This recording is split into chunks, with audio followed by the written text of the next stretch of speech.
보통 10명 정도, 10명에서 20명이 가장 10명에서 20명이 많이 침투조로?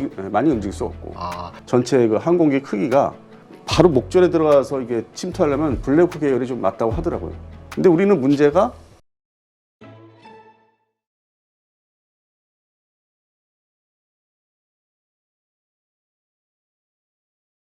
오늘 모신 분은 디펜스 타임즈 안승범 대표이십니다. 네, 안녕하세요. 안녕하십니까? 예.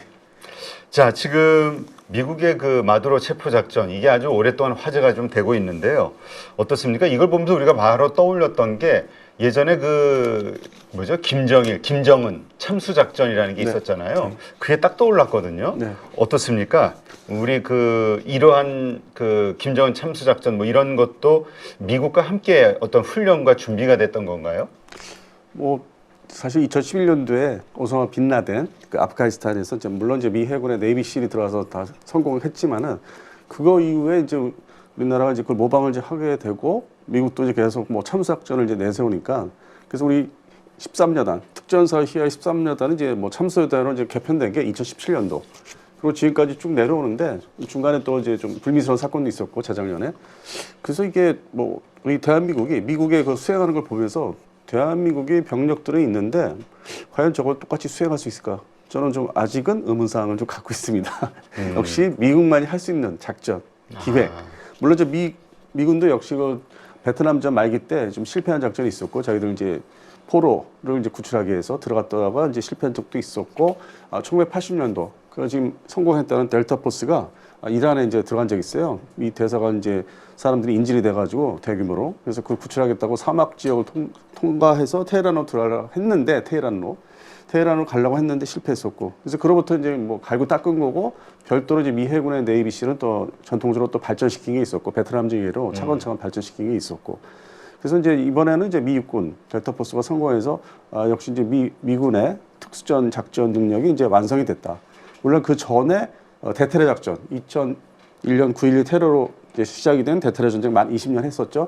그게 대부분 이제 비정규전이기 때문에 물론 화력을 동원, 공중 화력을 동원한 비정규전이었는데 아주 갈고 닦은 거죠. 그러니까 실력이 꾸준하게 여러 환경, 여러의 수, 여러의 경우를 다 이제 겪으면서 완성이 됐고 이번에 이제 빛을 발한 거죠. 그래서 이게 어느 날 갑자기 될 수 있는 것도 아니고 실패가 있었기 때문에 성공도 있는 거고 그다음에 이제 작전에 사용되는 뭐 항공기, 전력들을 꾸준히 예산 침해를 받지 않고 예산에서 뭐 이렇게 깎이는 거 받지 않고 꾸준히 유지를 별도로 했다는 거 그리고 이제 통합사령부가 있었다는 거 그래서 그런 게 다 모여져 가지고 이번에 이제 성공하지 않았나 그래서 뭐 어느 날 갑자기 되는 거 아니고 대한민국의 그 뭐 정예 병력이라 할 수 있는 특전사 물론 이제 해군도 있지만은 특수전여단 저는 좀 죄송하게도 장비도 지금 마련된 게 없고 뭐 총기부터 말썽도 많고 그래서 그런 면에서는 더 준비를 해야 되지 않을까.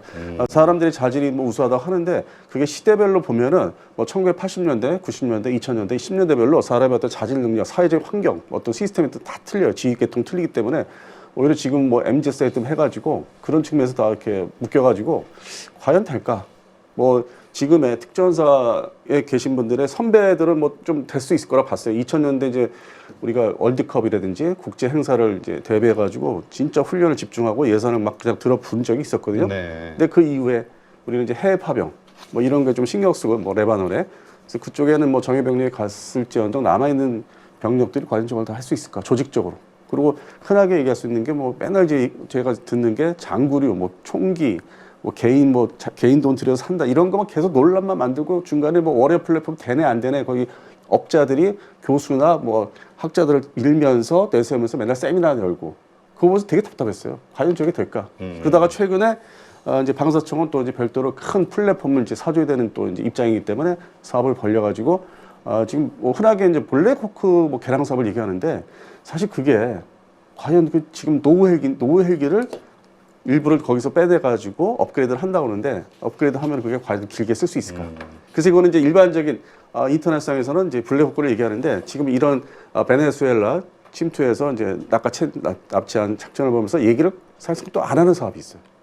저는 이제 생각을 하는데 그게 바로 대형 특수전 기동 헬기. 네. 그게 이제 보통 이제 미국이 치누크 계열을 쓰는데 MH47.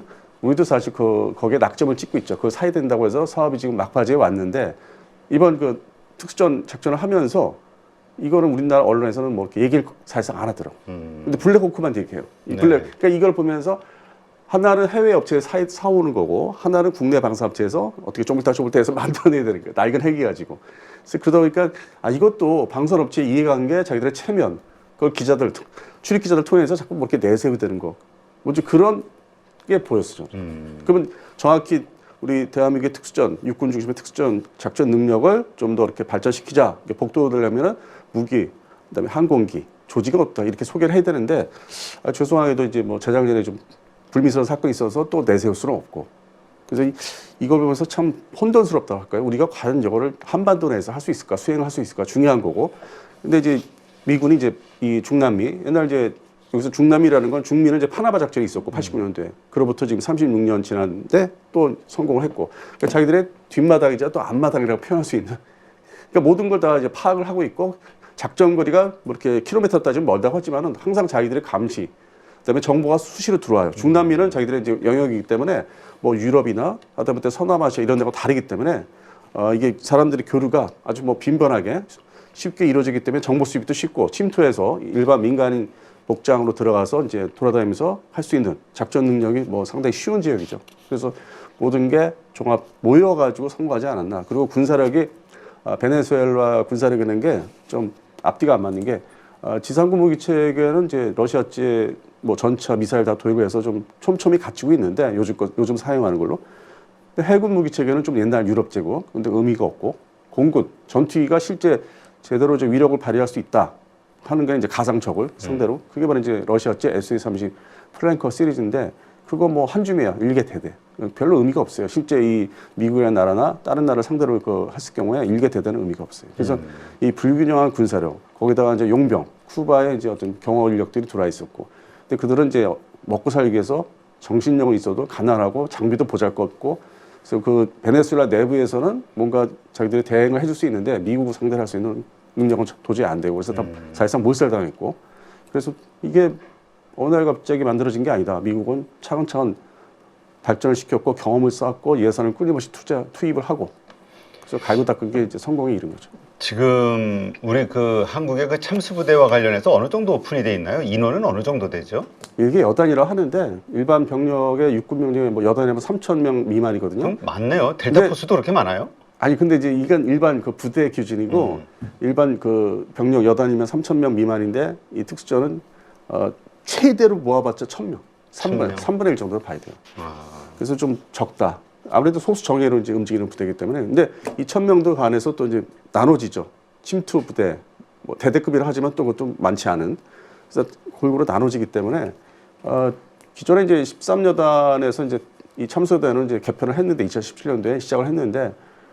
지역이 좀 충청도에 있어요. 네. 그러면 또 이 우리 특전사 휴의 이 여단 중에서 좀 숫자가 뭐 13여단이면 나중에 만들었다고 알 수 있듯이 조금 저기 했어요. 그 등급이 조금 뒤로 밀리는 부대로 할 수 있는데 그거를 이제 개편해서 강하게 더 최정의 부대를 이제 만든 거죠.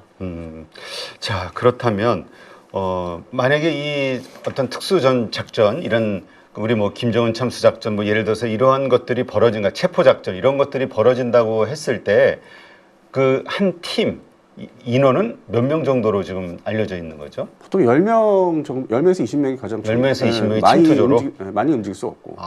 근데 그게 가능할 한 건가요? 미국은 이제 가능하게 만들었고 대한민국은 아직 그 부족한 그 환경이 이제 인프라부터 하긴 그 백악관에서부터 다 같이 그 작전 쳐다보면서 보고 있었으니까 어디에 누가 있고 위치까지 다 알고 있었고 경호원들. 근데 이제 우리는 이제 장비를 이제 인력, 병력, 사람들은 그나마 이 신체 자체나 훈련도가 높은 사람들은 다 뽑아서 이렇게 유지를 하고 있는데 당연히 장비가 또 좋아야 되잖아요. 그래서 이제 급하게 뭐 외국에서 수입한 소총이나 자동 소총 뭐 사용을 이제 하고 있고 기본적인 거는.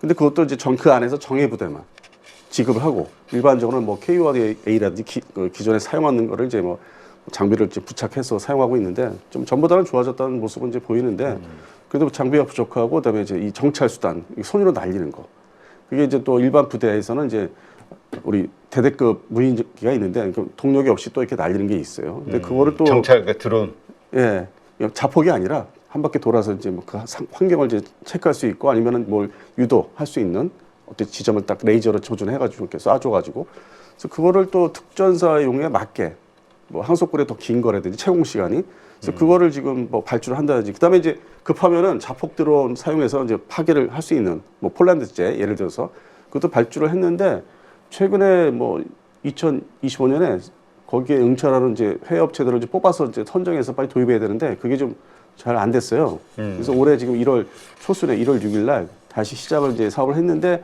이게 업자들, 해외 업체들, 국내 업체들 이게 자기들이 이해관계 맞지가 않아서 그게 제대로 안 돌았겠죠. 경쟁이 뭐 네. 체제가 안 되고 경쟁 구도가 안 세워지고 그래서 지금 또 이제 하는데 이렇게 하다 보면 미국은 저렇게 하고 있는데 우리는 이제 한반도에서도 북한을 상대로 이제 진짜 유사시 해야 되는데 북한이 핵을 가지고 있다 하더라도 지금 저 정치체계 베네수엘라 보니까 딱 끄집어냈잖아요. 그래서 그런 측면에서는 준비를 어느 날 갑자기 이걸 수행하게 될 수도 있기 때문에 준비해야 되는데 이런 장비 문제가 조금 이제 근데- 시작을 한다. 이제 시작이다. 네. 인원은 구축이 돼 있지만. 네, 이런 이제 조직을 갖추고 있어요. 근데 지금 말씀하신 그 장비들에 대해서 좀 질문을 드리면은 네. 일단 지금 방금 얘기하신 그 참수부대 무인 정찰기 네. 그 손으로 던져 날리는 네. 이게 이제 이게 왜 필요한 거죠? 아니 일단 아니 그 보통 네. 이제 미군들도 그 자기들이 나갔을 때 거기서 현장에서 이렇게 뿌리는 건가요? 아니면 인공위성이라든가 외부에서 이렇게 다 해주는 그러니까 건가요? 전체 지역 큰 지역을 정찰위성이 이제 잡아주고 그리고 이제 점점 이렇게 좁혀서 해주고 근데 해상도가 떨어지면은 고고도에 있는 정찰기 예를 들어서 유튜브 같은데 또 거기에 센서를 통해서 좀 더 상세하게 화질을 높인다든지 우리 TV 볼 때처럼 아니면 스마트폰처럼 뭔가 또 선명하게 점점 선명하게 영화에서 그런 시연되는 장면이 많았지 않습니까? 그래서 그런 걸 점점 좁혀지는데 최종적으로 바로 근거리 네. 이 병력이 들어가서 근거리를 확보하려면은 역시 직접 배낭에 가지고 다니는 대형 배낭에 가지고 다니는 그거를 무인기를 꺼내서 펼쳐서 조립을 해서 그 센서가 달려 있겠죠. 날려서 보면은 확실하게 앞에 근거리는 또 어떤 환경이 있는지. 근데 기존에 뭐 유투 정찰기라든지 뭐 RC-130라든지 정찰위성은 전반적인 그 전구 지역에서 점점 좁혀 들어가면서 이제 주변에 어떤 부대가 뭐 있다, 존재한다, 장비가 뭐 있다, 뭐 대공 미사일이 있다, 이것부터 이제 알려주는 거죠. 확보해서 촬영을 해가지고. 근데 바로 근거리에서는 적의 병력이 어느 정도로 이렇게 분산돼 있는지, 그거는 이제 자체 센서 무인기를 날려서 봐야 되는 게 정확하죠. 지금 요것이 지금 우리가 준비가 안 돼 있다는 건가요? 이제 뭐 도입을 하려고 그래요. 이제 하려고 한다. 네, 근데 그거는 이제 체계가 크지 않은 거기 때문에 비용도 그렇고 비용도 크지 않기 때문에 서둘러서 하려면 할 수 있어요. 뭐 절차를 좀 더 좁혀가지고. 근데 이제 문제는 그 헬기겠죠. 그러니까 그렇다면 그 아까 말씀하신 이번에 미군들이 썼던 그 수리온 이게 아니라 왜 노후대 UH-60 헬기를 전용으로 이렇게 개량을 해서 하는 이유가 뭔가요? 뭐 간단히 말씀드려서 이제 야간에 이 야시 장비 통해서 헬기에 장착된 것도 있고 그거를 이제 적어도 비행해야 돼요. 이번에 30m 비행을 했다고 들어요. 네. 보통 전투 공격기가 예를 들어서 리비아 그 공습할 때 예를 들어 옛날에 80년대 그게 보통 이 저고도 비행을 하면은 전투 폭격기나 전투 공격기가 60m예요. 최저고도로 들어가는 거예요. 네. 그러니까 지형 회피 레이더가 다 살펴주면서 다 회피하게 만들어주면서. 근데 대부분 이제 사막지대였기 때문에 그런 거는 이제 애로사항은 좀 적었고 한반도는 산악지대고 그래서 이제 그런 야간 투시 비행해야 되고 지형 회피를 잘 해야 되기 때문에 그 센서가 좋아야 돼요. 그리고 전체 그 항공기 크기가 바로 목전에 들어가서 이게 침투하려면 블랙호크 계열이 좀 맞다고 하더라고요.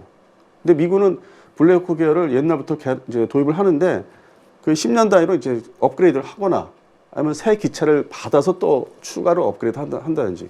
그러니까 기체가 같은 기종인데 자꾸 이제 센서가 좋은 걸로 바뀌어서 마치 대통령 전용 헬기처럼 좀 비행 시간이 더 좀 많이 남아 있고 그다음에 이 여러 가지 센서가 더 좀 현대 발전된 거. 그다음에 조종 계통이 좀 디지털화된 거라든지 앞에 이거 계기판도 그런 걸 계속 교체해왔던 거예요. 그러니까 뭐 옛날에 도입한 걸 계속 쓴다기보다는 그걸 또 중간에 뭐 좀 블랙호크도 여러 종류가 있으니까 거기서 신형이 나오면 신형을 갖다 그 플랫폼에다가 또 새로 집어넣고. 근데 우리는 문제가 1990년대 국내 면허 생산한 거를 개량을 하겠다고 해서 24대를 이제 선정했고 그래서 업체를 대한항공 중심으로 이제 선정을 했는데 그러면 지금부터 사업을 수행하면 보통 4년 정도 이게 완성돼서 물건이 우리 특전사 쪽 이하 그 항공대에다 주려면 시간이 걸리는데 그럼 그런 것도 또 쓰는 시간이 있잖아요. 네. 그럼 대한민국 군은 보통 기본이 뭐 20년 이렇게 사용해야 되는데 그게 그 노후 헬기를 그렇게 뭐 수명 연장을 한다고 해서 좀 제대로 그 사용할지 차라리 처음부터 새로운 헬기 블랙호크도 새 걸 사서 좀 뜯어내가지고 개량하면 안 됐을까? 그럼 비용 때문에 그런 거예요? 그게 결국 돈이죠. 돈 때문에? 예, 그러니까 정규 부대가 아니라 비정규 부대니까 좀 이 할당량이 좀 줄어들죠. 근데 필요성을 강조하면 그래 할 수 없어 줘 뭐 이런 거 있잖아요. 쟤들도 필요하긴 해. 근데 정상적인 지휘계통의 부대들, 뭐 전차 부대, 그러니까 기계화 보병 사단이라든지 여기 우선이고 뭐 포병, 여단 이런 데가 우선이니까 거기에 배정되는 무기들. 그래서 이게 순번대로 정하니까 그래도 얘는 중간 우선순위에서 좀 밀렸군요. 최우선이 아니라 이제 중간점까지 내려와서 그러면 비용을 최소화시켜서 할 수 있는 방법이 없냐 했더니 블랙호크 있는 거를 가져다가 수명 연장하고 센서를 달면 됩니다. 원리는 그렇지. 근데 참 모르겠어요. 어떤 게 현실적인지. 미국이니까 저게 가능한 작전이지 다른 나라가 또 그렇게 따라했다가 그게 만약 잘못되면 이거 어마어마한 그 전면전으로 번질 수 있는 또 위험성도 있는 거잖아요. 그 기술력죠. 그 병력이나 그 해당되는 부대에 차곡차곡 쌓인 노하우, 그 그렇죠. 기술력을 인프라든지 노하우를 보면은 미국 다음에 그런 대규모가 아닌 좀 더 밑에급, 중간급 이하의 작전을 할 수 있는 나라는 영국, SAS라고 유명한 이게 정상적인 어떤 전쟁 환경에서 특수전을 들어갈 수 있는 게 영국 그 다음이.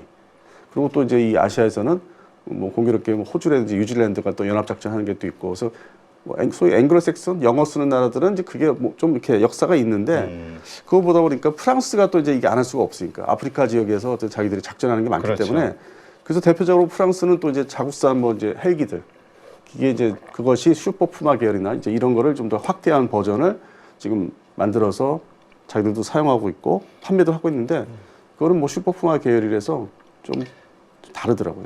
그러니까 이게 어떻게 꼭 뭐 우리가 그 좀 이름이 좀 명칭이 그렇긴 합니다만 어떤 그 최고위 어떤 인사 요것만이 아니라 어떤 작전, 그러니까 특수전 작전의 능력으로 누군가를 구출하거나 누군가를 체포해 오거나 하는 측면으로 봤을 때에도 그런 것들이 필요하긴 하겠네요.